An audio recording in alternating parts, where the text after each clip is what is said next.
Excited yung mga kambing. Gusto rin nila magpa-extra.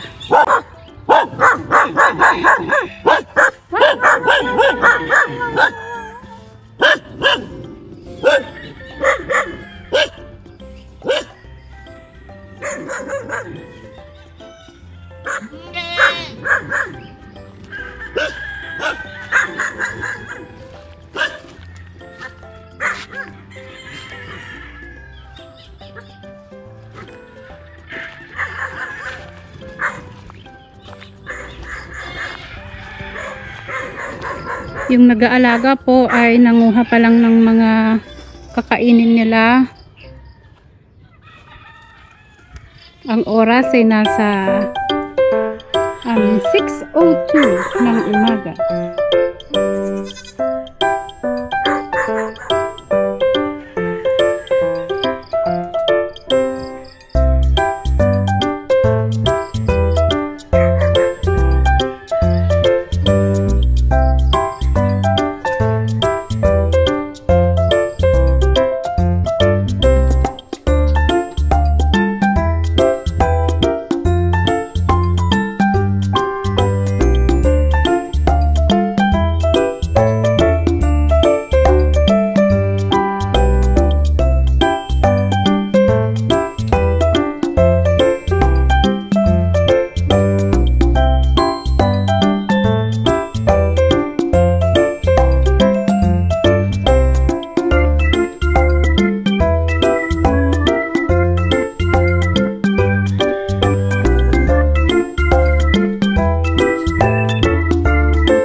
Insecticides to guys, kaya safe na safe yung mga damo dito sa farm.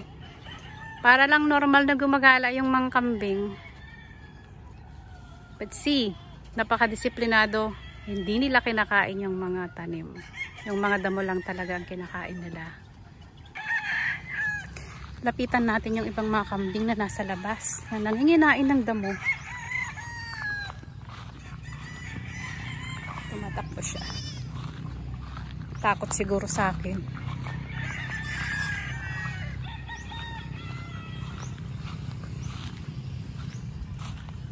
Magpakabusog kayo ngayon at maraming damo. So ito naman yung mga duhat. Panahon ng duhat ngayon. Kaya namumulaklak sila. Siguro by April, May, June, yun na yung tagsibol kasi ngayon guys, ito sa Pilipinas. Kaya, ayan.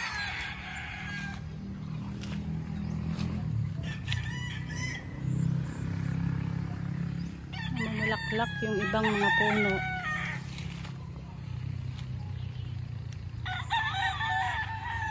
Yung mga dahon, mga puno ng atis yan. Atis. Iba naman yung bayabas. Kasi nag-harvest sila kahapon ng bayabas. Yung bago ng Sabado Gloria. So tinanggal nila yung mga bunga para mamunga ulit. Let's scroll under the trees of this duhat trees, guys. Tingnan natin. Ay, ibang nakita ko. May nakita ako. Ito may nakita akong mga bunga ng Langka. Pinakapaborito ko pa naman to. Wala pang hinog. May bunga na. 1, 2, 3. Dami pa sa taas. Sana magkaroon din ako ng isa. Kahit isa lang okay na sa akin. Sa taas madami oh. Sa iba, gamot ito.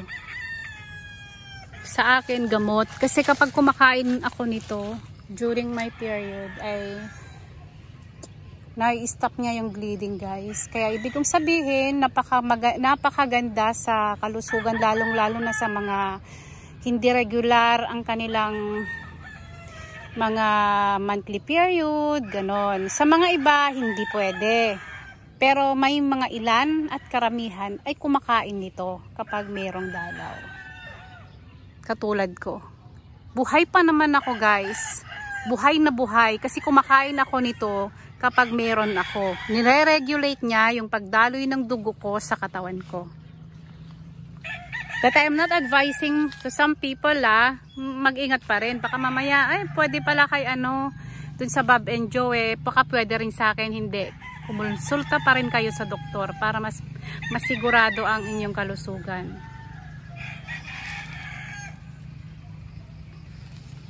Hopefully, mamumunga na to. Sa dami ba naman ng bulaklak na lumalabas, imposibleng walang mabubuong bunga dito.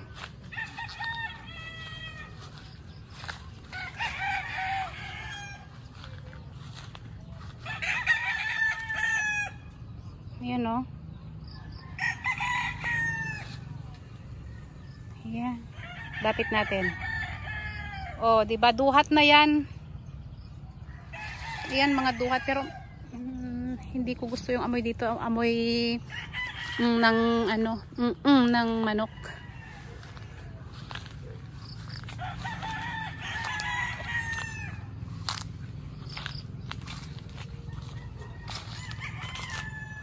So dito nagtanim sila ng ganito kasi for emergency cases, like halimbawa wala silang mga damo na makuha, meron ito.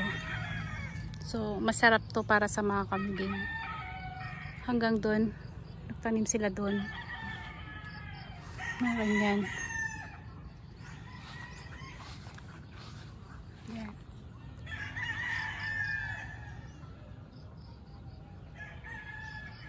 So, ayun yung pinanggalingan natin kanina. Diyan.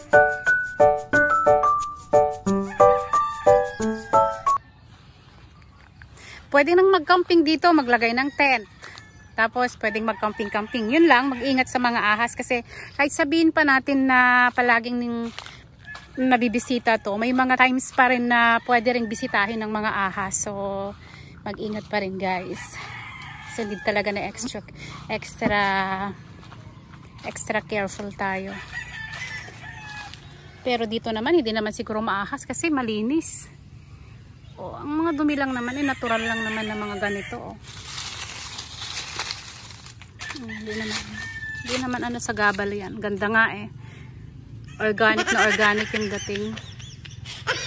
Pataba ng lupa, yung mga dahon na ganyan, drying leaves kasi na a-absorb ng lupa yung nutrition na nanggagaling dito sa damo na yan. Nabubulok na damo. Nabubulok naman na mga ganyan. Mga dahon, damo, nabubulok na dumi ng kambing, dumi ng manok, sangka pa. Kung ibababa natin yan, pababain natin ng ganyan.